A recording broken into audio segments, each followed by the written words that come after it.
up, everybody, and welcome back to my channel. My name is McCloud. I'm a Georgia-based professional makeup artist, and in today's tutorial we are going to be doing an eyeshadow tutorial, and specifically this one. Now, if you want to see that, then keep on watching. Before we get started, please don't forget to subscribe to the channel, give this video a big thumbs up, click that bell so that you are notified of all my future uploads, and leave a comment down below because, you know, we love to chat it up in the comments over here. Without further ado, let's get started. The very first thing that you want to do, and this is up to your preference and based off of the consistency that you like, but to prep your eyelids, you need to have some form of primer. And the type of primer that I like to use, which technically isn't a primer, is concealer. I like to use concealer. It's one thing that I have on hand. I don't have an eye primer. I haven't came in contact with an eye primer. There have been eye primers that I wanted to use, but I just feel like I have more control in a way with the concealer. And with the concealer, you do have to set it with setting powder, and I feel like it gives you that more softer look. And I do love a soft glam look, I do. But if I wanted something more bold, more prominent, I wouldn't set the concealer. Set it lightly with a setting powder, and most times it's going to be a translucent powder. I prefer using a translucent powder because it won't change the shade of the concealer, and it just sets it very well. So concealer I'm using today is the Infallible Full Wear Concealer, and I have it in the shade Toffee. The look that I'm using today is going to require some color, so I typically like to use a concealer that is at least 1 or 2 shades lighter, or at least 1 shade lighter than my skin tone. And I do like using a full coverage concealer because it's going to cover the base better. I'm going to put that on the eyelid here. And you could blend this out using your finger, or you could use a brush. And I like using a brush like this. It's like a little buffer brush. You see how it is thick at the base and then it flares out? It's a really great brush to blend out concealer. So I'm going to take this and just tap that product onto the lid space. Tap off the excess into the top of that powder. And now we're going to set it. So I like to look up and stretch that skin just so I can avoid any of the lines creasing up whenever I get ready to lightly set this concealer.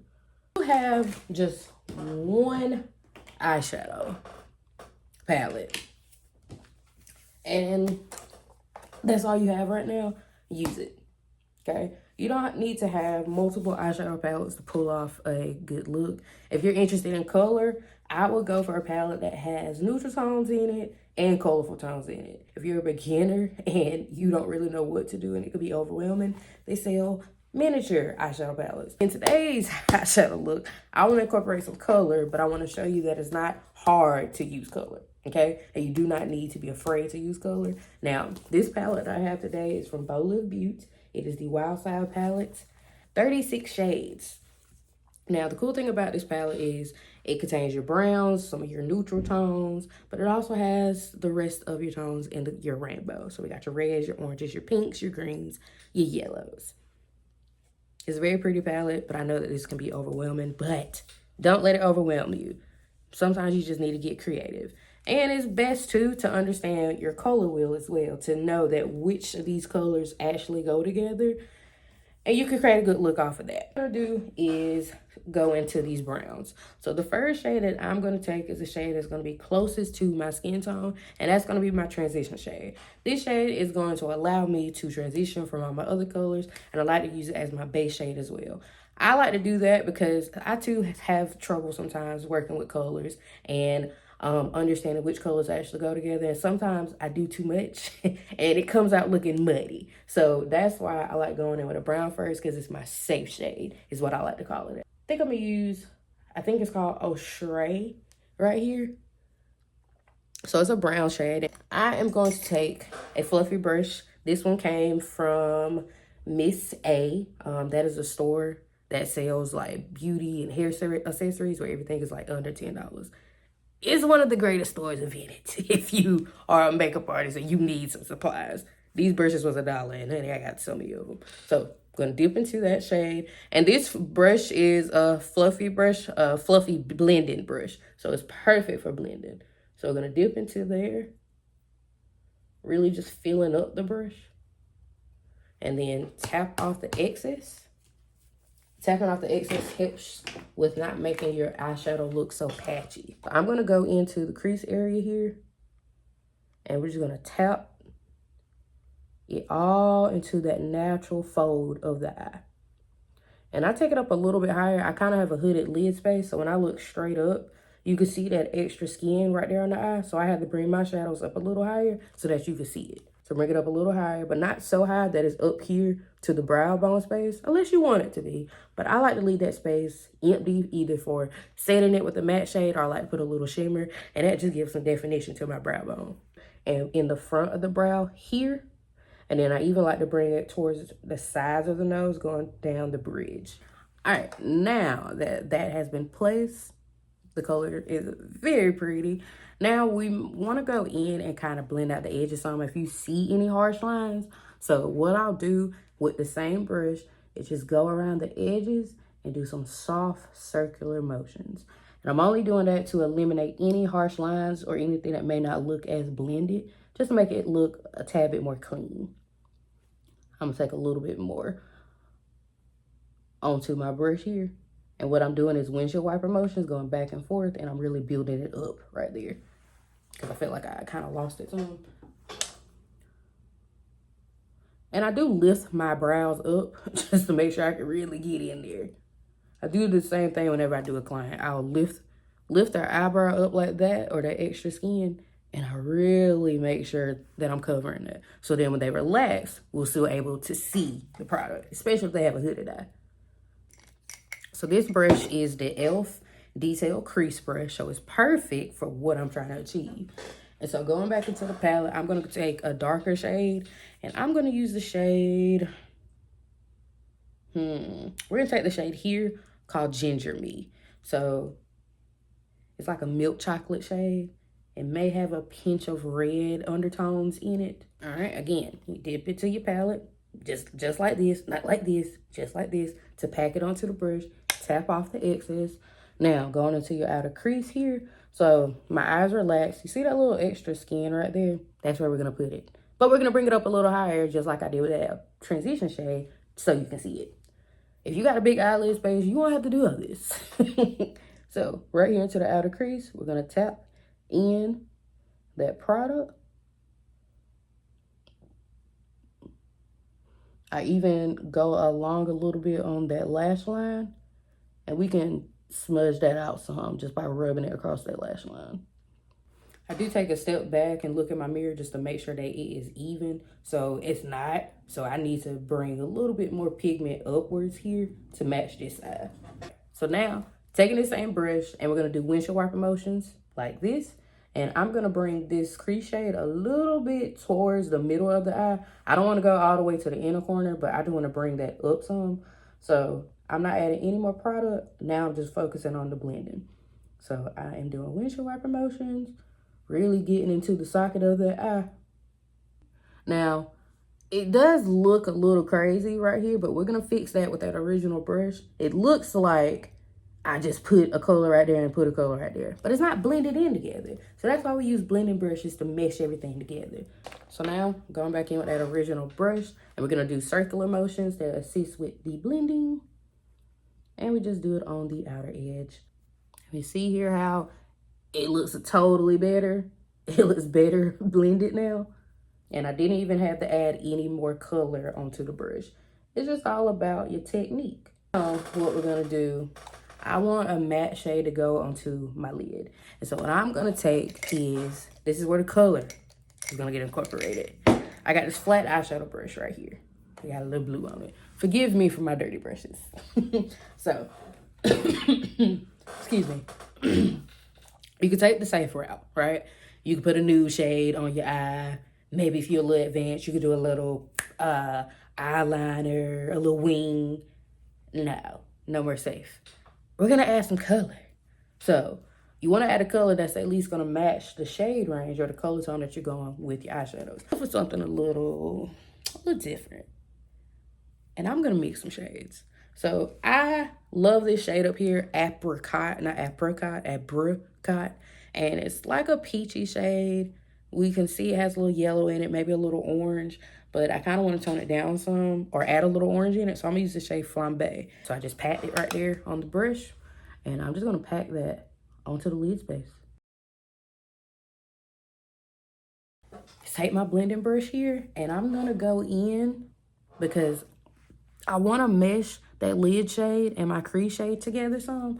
So I'm going to take a little bit of the Ginger Me shade, that brown shade, just a little bit, put it at the tip of your brush. Maybe tap out the excess. And we're going to blend it into the middle, just to mesh those two shades together. It's very pretty. We could elevate this some by doing a little wing liner. Do y'all want to do that? I think we're going to do that. Little line. You're not going to start right there at the beginning of the line, go down to the middle. We're going to draw a little line going towards that lash line. And you're just going to trace that area.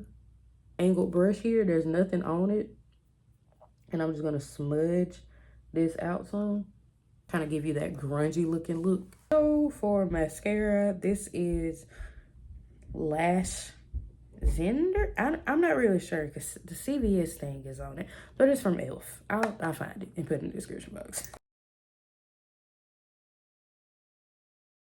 These lashes came from Amazon. I don't know the company, but I'll find it and put it in the description box. But this is in the style Desire. When you take these out the pack, this one that's on the left side is typically gonna go on your right eye. And this one on the right side is typically gonna go on your left eye.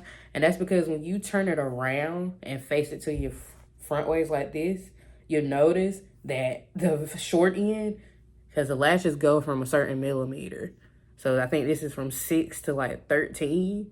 Typically, that's how our lashes grow too. They're shorter in the front, longer on the end. So when you turn around the front way, you'll notice this corner is gonna match up to the correct eye. So keep that in mind. First, get that excess glue off of the lash. Use your tweezers. You could use your fingers too, just be careful. It's a lot of times where I have destroyed lashes because I'm pulling a little too hard. I like to take the band and flex it some, just so it's more bendable and flexible when I put it on to my lash line. I line that up with my natural lash line, and what I'm doing now is just measuring it. So we're gonna put the front of the lash to the front of my lash.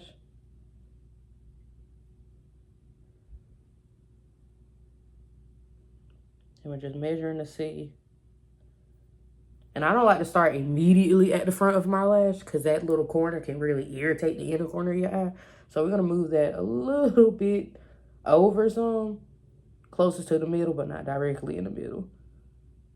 So we're just lining it up. It's not gonna stay because it's not glued down, but we're just seeing where we need to cut it at. All right, so I like how that looks. So I'm actually gonna cut off, I'm gonna first go in and cut off the end right here, that one slit. And typically that's what I cut off anyway on the lashes because that's where it fits better on my eye. But whenever you measure, again, you're gonna line up this end right here closest to this area of your eye, not directly in the middle, but right here. If you want it at the very beginning, you go ahead if it don't irritate you, but it irritates me, my eye, the inner corner. And you're gonna cut off the excess of where it's hanging off at. First slit right here. I'm gonna go ahead and put some lash glue. I use the Duo lash glue. If there's any other lash glues out there, and I'm pretty sure it is, but if y'all have any recommendations, let me know. I might not switch it up because the reason why I get the Duo lash glue, because it's as easily accessible to me, especially if I run out. Let this dry until it is clear or halfway to clear. Basically, you barely can see any blue anymore. What I'm gonna do is take this same lash glue and put it across my lash line. And this is just gonna help ensure that the lash has stuck. So I go as close to the lash line as I possibly can. Move my lashes down some. You could do this before you put mascara on, but I just like to go ahead and put mascara on. Go ahead and get that step out of the way. I gotta push my lashes. They a little too long. All right, so go across that lash line.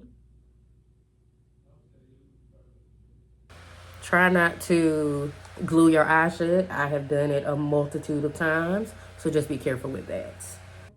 I put my lashes on with my fingers, tweezers. Haven't got the best at that, but I'm practice because it's always something to learn. So I'm gonna take that. I'm gonna line it up to the front right there and get it as close to the lash line as you can.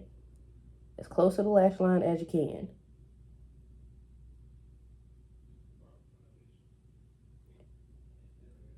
Just line it up there, push it in, push it in, push it in. Take the skin on your eye and push that together some too. Make sure you are pulling down your eye again. Make sure you didn't glue your eyes shut. And there you go. Apricot. Apricot, actually. With this pencil brush that came from e.l.f. And I'm going to put that in the inner corner of my eye. And also, we're going to put that on the brow bone here. I'm going to go in with the shade Ginger Me, which is this, excuse me, this shade right here in the crease. And we're going to use that to smoke out the bottom lash line. Using that same mascara. And like I said, because this is such a small micro brush, it can help with really getting those bottom lashes. Eyeshadow, I'm going to come in for y'all so y'all can see. What do you think? I really hope y'all enjoyed today's tutorial. Hope you learned something, and I will catch y'all in the next one. Thank you so much for watching.